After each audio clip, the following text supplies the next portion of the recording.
Hello बच्चों, कैसे हो आप? उम्मीद करता हूँ आप अच्छे होंगे और अपनी पढ़ाई कर रहे होंगे। आज हम लोग लेके आए हैं क्लास 12th का एक बेहतरीन सा टॉपिक, डीएनए की संरचना, जो कि बोर्ड के एग्जाम में कई बार पूछा जा चुका है। ठीक है। और ये डीएनए की संरचना जो है, अगर पढ़ के जाओगे तो पक्का है 5 नंबर लेके आओगे। तो आओ, हम लोगों का टॉपिक क्या है? डीएनए की संरचना। डीएनए की संरचना।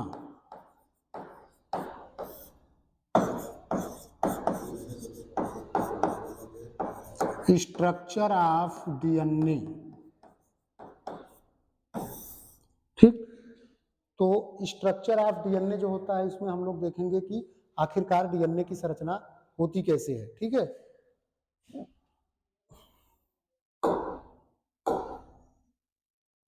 तो यहां पे देखा जाए,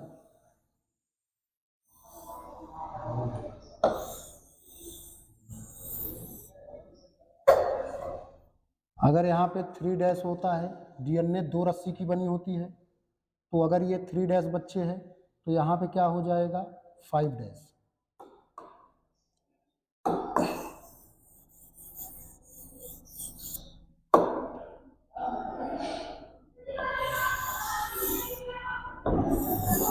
ठीक है। अगर ये रस्सी यहाँ पे 3 डैश है तो इसके अपोजिट सिरा में क्या होगा बच्चे? 5 डैश। और यहाँ पे अगर 5 डैश है तो इसके अपोजिट दिशा में क्या होगा? 3 डैश। ठीक। तो डीएनए कितने रस्सी की बनी होती है? 2 रस्सी की बनी होती है। और 2 रस्सी जो है कैसे हैं? आपस में कुंडल है, इसी को बोलते हैं द्विकुंडली संरचना। और इसके बीच में भैया, इसके बीच में उपस्थित होते हैं नाइट्रोजन क्षार। इसके बीच में क्या उपस्थित होंगे? नाइट्रोजन क्षार।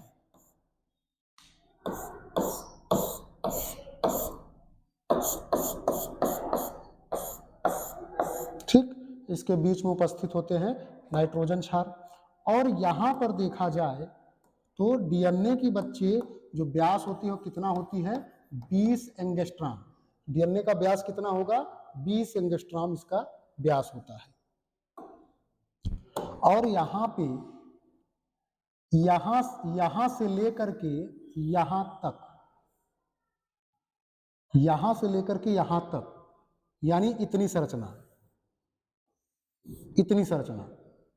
ठीक है। ये आपस में यहाँ पे आके मिल रहे हैं, ये आपस में यहाँ आके मिल रहे हैं, यानी यहाँ से लेकर के यहाँ तक जो संरचना आपको दिख रही है, यहाँ से लेकर यहाँ तक जो संरचना दिख रही है बच्चे, इसे हम लोग क्या बोलेंगे? इसे हम लोग बोलेंगे एक लूप। क्या बोलेंगे? एक लूप। या इसको हम लोग बोल सकते हैं एक टर्म। ठीक। या एक पिच भी बोल सकते हैं। तो एक लूप या एक टर्म में क्या होता है? इसे बोलेंगे बच्चे 34 एंगस्ट्रॉम होता है। एक लूप या एक पिच की वैल्यू कितनी होती है? 34 एंगस्ट्रॉम होता है। ठीक है। और यहां पर बोल सकते हैं, देखो ये बीच बीच में नाइट्रोजन क्षार हैं, तो एक नाइट्रोजन क्षार ये है, एक नाइट्रोजन क्षार ये, तो 2 नाइट्रोजन क्षार हो गए। तो 2 नाइट्रोजन क्षार के बीच की दूरी कितनी होती है? 3.4 एंगस्ट्रॉम। कितना होगा? 3.4 एंगस्ट्रॉम होगा। ठीक है। और आपसे ये भी पूछ सकते हैं कि एक लूप जो होता है, यहां से लेकर के यहां तक एक लूप है, तो एक लूप में 34 एंगस्ट्रॉम है, तो नाइट्रोजन क्षार की संख्या कितनी होगी? नाइट्रोजन क्षार की संख्या कितनी है? ठीक है। नाइट्रोजन क्षार की संख्या, ये नाइट्रोजन बेस की संख्या कितनी है? तो 10 जोड़ी। कितने? 10 जोड़ी। ये ठीक है। नाइट्रोजन क्षार की संख्या कितनी है? 10 जोड़ी। और आगे अगर हम लोग देखें तो यहाँ पे ये जो डीएनए है, इसकी जो रस्सी होती है ना बच्चे, इसकी रस्सी जो होती है, ये फास्फेट शुगर और नाइट्रोजन क्षार की बनी होती है। तो आओ हम लोग एक काम करते हैं, इस रस्सी को हम लोग खोलते हैं। इस रस्सी को थोड़ा हम लोग अगर खोल कर देखें तो क्या ये रस्सी किसकी बनी है? Phosphate sugar. Phosphate sugar. ये रस्सी किसकी बनी होती है? फास्फेट शुगर की बनी होती है। ये फास्फेट शुगर की ये रस्सी होती है।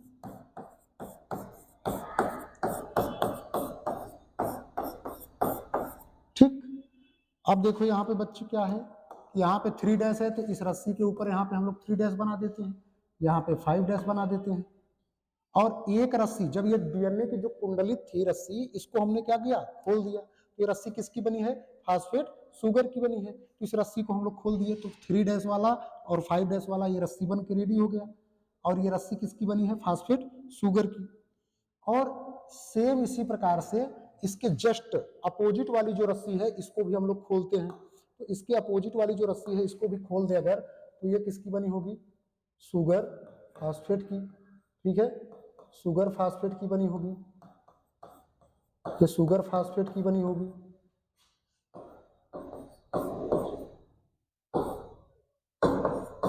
शुगर फास्फेट की बनी होगी।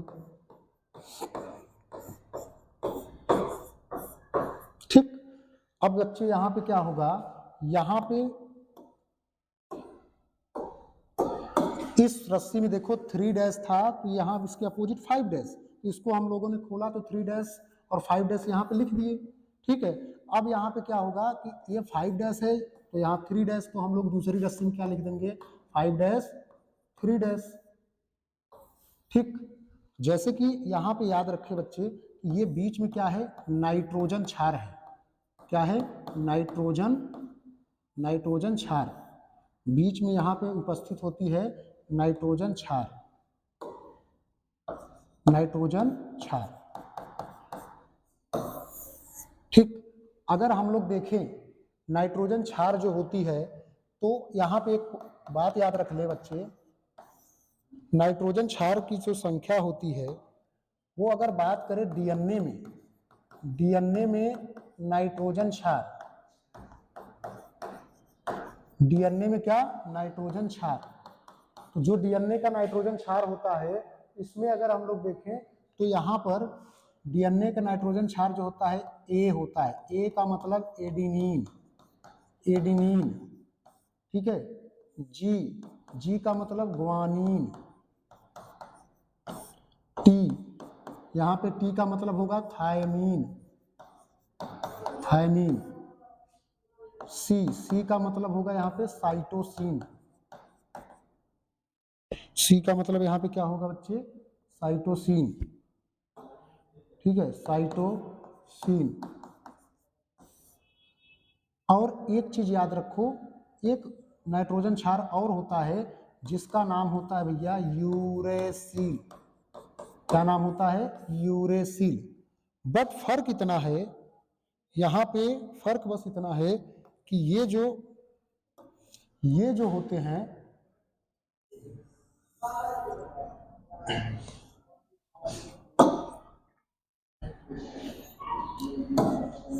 और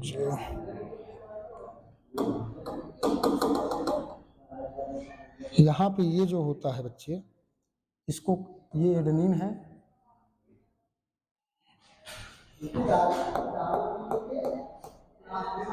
यूरेसिल, ये यूरेसिल है।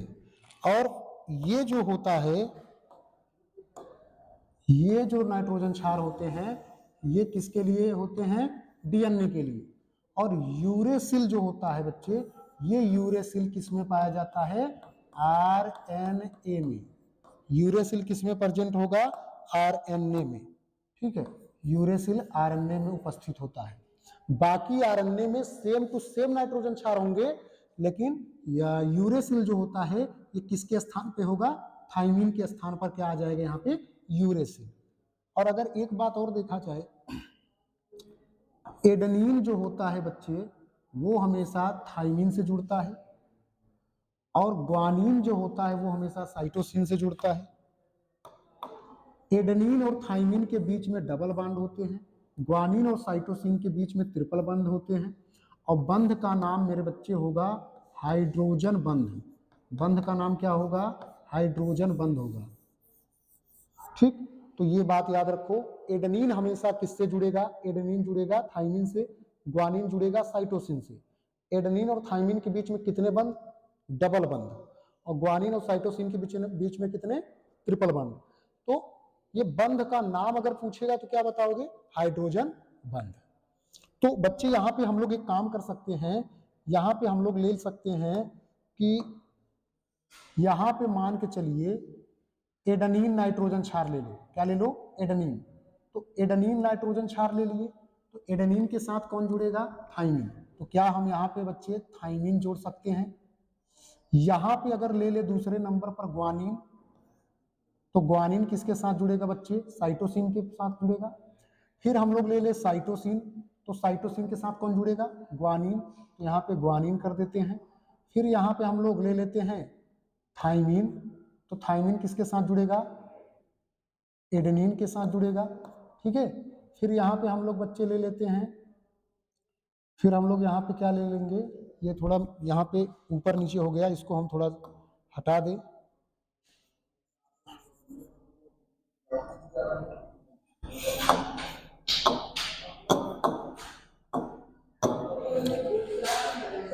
ये पूरा ऐसे बना देते हैं ताकि सेट अच्छे से हो जाए। और यहाँ पे देखा जाए अगर यहाँ पे ले लेते हैं ग्वानिन, तो यहाँ पे किसके साथ जुड़ेगा? साइटोसिन के साथ। यहाँ पे साइटोसिन ले लेते हैं तो यहाँ पे ग्वानिन जुड़ेगा। यहाँ पे एडेनिन ले लेते हैं तो यहाँ पे थाइमिन जुड़ेगा। और यहाँ पे थाइमिन ले लेते हैं बच्चे तो यहाँ पे क्या जुड़ेगा? एडेनिन जुड़ेगा। और अगर मुख्य रूप से देखा जाए तो इसमें बांड की संख्या अगर देखें बच्चे, तो एडेनिन और थाइमिन के बीच में, ए और टी के बीच में कितने बंद? Double bond. डबल बांड कर देते हैं। जी और सी के बीच में कितने? ट्रिपल बांड कर देते हैं। तो सी और जी के बीच में ट्रिपल बांड, इसमें डबल, इसमें ट्रिपल हो जाएगा, इसमें भी ट्रिपल हो जाएगा, इसमें डबल हो जाएगा, इसमें भी डबल हो जाएगा। और बच्चे एक बात और याद रखें, एक बात सभी लोग और याद रखेंगे, यहाँ पर एक बात और याद रखेंगे कि फास्फेट जहाँ पे PSN, यानी P का मतलब होता है फास्फेट, P का मतलब फास्फेट, S का मतलब बच्चे शुगर होता है, और N का मतलब होता है मेरे भैया नाइट्रोजन, नाइट्रोजन बेस। ठीक है। तो बच्चे यहाँ पे हम बोल सकते हैं P का मतलब होगा फास्फेट। P का क्या मतलब होगा? फास्फेट। शुगर का मतलब यहाँ पे बच्चे होगा शर्करा, और नाइट्रोजन बेस का मतलब होगा नाइट्रोजन क्षार। क्या होगा? नाइट्रोजन क्षार। ठीक है। यहाँ पे क्या हो जाएगा? नाइट्रोजन क्षार हो जाएगा। और बच्चे जहां पर हम बोल सकते हैं, जहां पर होगा फास्फेट शुगर नाइट्रोजन क्षार, जहां पे फास्फेट होगा, शुगर होगा, नाइट्रोजन क्षार होगा, उसे हम लोग क्या बोलते हैं? उसे बोलते हैं एक न्यूक्लियोटाइड। क्या बोलेंगे? एक न्यूक्लियोटाइड बोलते हैं। ठीक है। तो कुल मिला जुला के भैया, जहां फास्फेट हो, जहां शुगर हो, जहां नाइट्रोजन क्षार हो, उसे क्या बोलते हैं? एक न्यूक्लियोटाइड। और अगर जहां पर केवल शुगर और नाइट्रोजन क्षार हो, जहां पे शुगर और नाइट्रोजन क्षार हो, उसे क्या बोलोगे? एक न्यूक्लियोसाइड। क्या बोलेंगे? एक न्यूक्लियोसाइड।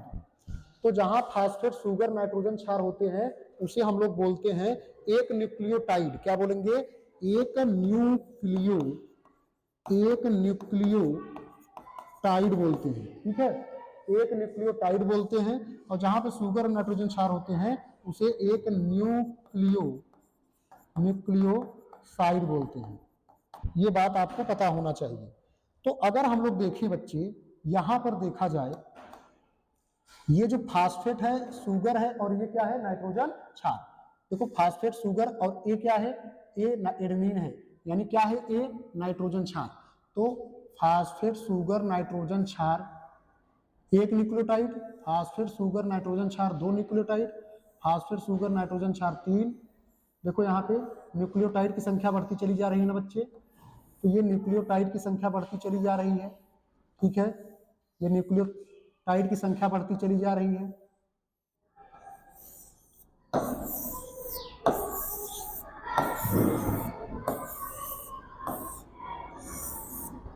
ठीक है। तो न्यूक्लियोटाइड की संख्या बढ़ती चली जा रही है। तो यहाँ पे हम इसको क्या बोल सकते हैं, अगर यहाँ पे फास्फेट शुगर नाइट्रोजन क्षार है तो इसे एक न्यूक्लियोसाइड या एक न्यूक्लियोटाइड बोल रहे हैं, एक न्यूक्लियोटाइड बोल रहे हैं। क्यों बोल रहे हैं, जहां पे फास्फेट शुगर नाइट्रोजन क्षार होते हैं उसे एक न्यूक्लियोटाइड बोल दिए। तो इसमें देखो अनेक हैं, तो अगर बच्चे यहाँ पे अनेक होंगे तो अनेक को क्या बोलोगे, पॉली न्यूक्लियोटाइड, क्या बोलोगे, पॉलीन्यूक्लियोटाइड। यानी डीएनए कैसी संरचना होती है, पॉलीन्यूक्लियोटाइड संरचना होती है। और एक चीज यहां पे ये देखा जाए, फास्फेट शुगर नाइट्रोजन क्षार है तो एक न्यूक्लियोटाइड, अगर शुगर और नाइट्रोजन क्षार के बीच की बात करें तो इसके बीच में ये जो बंध दिखाई दे रहा है इससे क्या बोलोगे, ग्लाइकोसिडिक बांड, ग्लाइकोसिडिक बांड बोलोगे, क्या बोलोगे, ग्लाइकोसिडिक बांड, ठीक है, इसे बोलोगे ग्लाइकोसिडिक बांड। और फास्फेट शुगर के बीच का अगर बंध पूछे बच्चे, फास्फेट शुगर के बीच का बंध पूछे तो इसे बोलोगे एस्टर बांड, क्या बोलोगे, एस्टर बंध, फास्फो एस्टर बांड, ठीक है, क्या बोलोगे, फास्फो एस्टर बांड, ठीक। अगर फास्फेट और शुगर के बीच का बंध पूछे तो फास्फो एस्टर बंध, और अगर फास्फेट एक शुगर से दो फास्फेट जो जुड़े होते हैं तो इनके बीच में अगर दोनों को पूछे तो यहां पे क्या लगा दोगे, फास्फो, यहां पे लग जाएगा सिर्फ बच्चे डाई शब्द, क्या लग जाएगा, डाई। अगर जैसे देखो यहां पे देखो, अगर जैसे पूछ रहा है फास्फेट शुगर के बीच का तो इसे बोलोगे फास्फो एस्टर बॉन्ड। लेकिन अगर एक शुगर से दो फास्फेट अगर जुड़े हैं तो इन दोनों बंध को पूछेगा तो बोलोगे फास्फो डाई एस्टर बॉन्ड, क्या बोलोगे, फास्फो डाई एस्टर बॉन्ड बोलोगे, ठीक है। तो अगर देखा जाए बच्चे तो ये पूरी डीएनए की संरचना बनके यहाँ पे रेडी हो चुकी है, और उम्मीद करता हूं आप सभी को बहुत अच्छे से समझ में आया होगा। बोर्ड के एग्जाम में ये कई बार पूछा जा चुका है, डीएनए की द्विकुंडली संरचना अगर पूछेगा तो यही डायग्राम बनाओगे, ठीक है। और ये रस्सियां किसकी बनी होती हैं, फास्फेट शुगर नाइट्रोजन क्षार की, ठीक है। तो यहाँ पे देखो 3 था 3, यहाँ पे 5 तो 5 में हमने बना दिया, यानी ये रस्सी फास्फेट शुगर की बनी थी, बीच बीच में क्या था बच्चे, नाइट्रोजन क्षार था, तो हमने क्या किया, पूरा इसको कन्वर्ट कर दिया। तो एक न्यूक्लियोटाइड, फास्फेट शुगर नाइट्रोजन क्षार एक न्यूक्लियोटाइड, ऐसे अनेक हैं तो पॉलीन्यूक्लियोटाइड बोल दिए इसे, ठीक है ना। और डीएनए में नाइट्रोजन क्षार पूछे तो ए एडेनिन है, जी ग्वानिन है, टी थाइमिन है, सी साइटोसिन है, और यू यूरेसिल होता है जो कि किसमें उपस्थित होता है बच्चे, आरएनए में उपस्थित होता है, किसके स्थान पर, टी के स्थान पर, ठीक है। और ए जो होता है एडेनिन नाइट्रोजन क्षार जो होती है वो थाइमिन से जुड़ती है, डबल बॉन्ड से जुड़ती है, और ग्वानिन साइटोसिन से जुड़ती है, ट्रिपल बॉन्ड से जुड़ती है बच्चे। और फास्फेट शुगर नाइट्रोजन क्षार जिसमें हो उसे एक न्यूक्लियोटाइड कहते हैं, और जिसमें केवल शुगर नाइट्रोजन क्षार हो उसे एक न्यूक्लियोसाइड कहते हैं।